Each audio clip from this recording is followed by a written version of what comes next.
आज हम लोग आवेश के प्रकार के बारे में पढ़ेंगे। आवेश के प्रकार में पढ़ने से पहले हमें सन 1600 में गिलबर्ट जी ने बताया था कि जब अंबर को बिल्ली की खाल से रगड़ते हैं तो उसमें छोटी छोटी वस्तुओं को अपनी तरफ आकर्षित करने का गुण आ जाता है। इसी प्रकार जब कांच को रेशम से रगड़ते हैं तो भी उनको छोटी छोटी वस्तुओं को अपनी तरफ आकर्षित करने का गुण आ जाता है।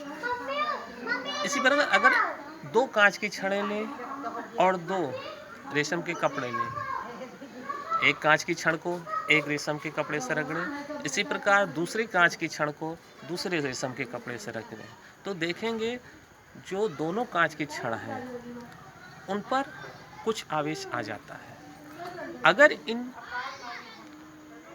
कांच की छड़ों को एक दूसरे के पास लाएंगे तो देखेंगे ये एक दूसरे से दूर जाएंगी। इसी प्रकार अगर अंबर की छड़ को या एबोनाइट को बिल्ली की खाल से रगड़ते हैं, यानी दो अंबर की छड़ लें और दो बिल्ली की खाल लें, उनको रगड़ें, तो इसी प्रकार की घटना वहाँ पर होती है। 1750 ईस्वी में जेम्स फ्रैंकलिन ने, जो कि अमेरिका के वैज्ञानिक थे, उन्होंने बताया कि जो आवेश होता है वो दो प्रकार का होता है। उन्होंने उसी को कहा कि जब कांच को रेशम के उससे रगड़ा जाता है तो जो कांच है उस पर पॉजिटिव चार्जेस आ जाते